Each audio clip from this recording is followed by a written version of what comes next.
Welcome to Engle Family Pioneers, the podcast that digs into the lives and legacies of the Engle family, from 17th century Germany all the way to today's American diaspora.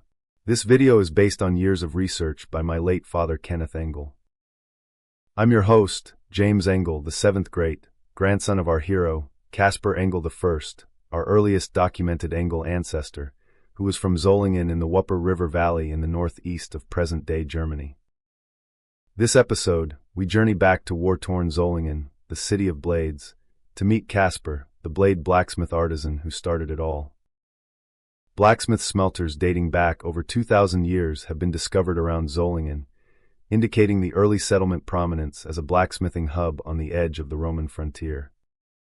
The region's abundant iron ore deposits and forests for charcoal provided the essential raw materials for metalworking. Later, during medieval times, the Wupper River supplied ample water power for grinding wheels used in sharpening and shaping blades. Picture now Central Europe, 1646. The 30 Years' War has dragged on for nearly 3 decades, Catholics and Protestants locked in a brutal struggle. Solingen and nearby Berg Castle on the Wupper have often been at the center of this conflict. Solingen itself has known the horrors of siege, plague, and pillage.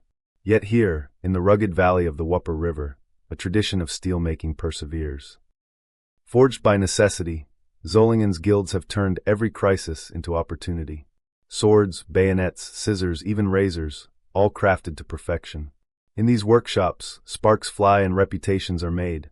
It's here, amid smoke and steel, that our story begins. In 1646, as imperial troops occupy Berg Castle and unrest swirls around him, Caspar Engle I is born. He may have first saw daylight in the castle's great hall, where dozens sheltered from the chaos. Or he may have been born where his family lived in a humble cottage in the Garten, a village on Solingen's outskirts. Either way, his fate was sealed by the clang of the blacksmith's hammer. Here he watched his father labor as they rebuilt after years of war. At 14, Caspar began a 7-year apprenticeship in that very shop. His days started at dawn: sweep the floor and edge the hearthstones. Stoke the charcoal forge until coals glowed orange. Haul bellows, fetch new metal, and quench hot steel in oil. Gradually, he learned to read the color of heated steel, to coax a straight edge from molten iron, and to fashion bayonets strong enough to pierce armor.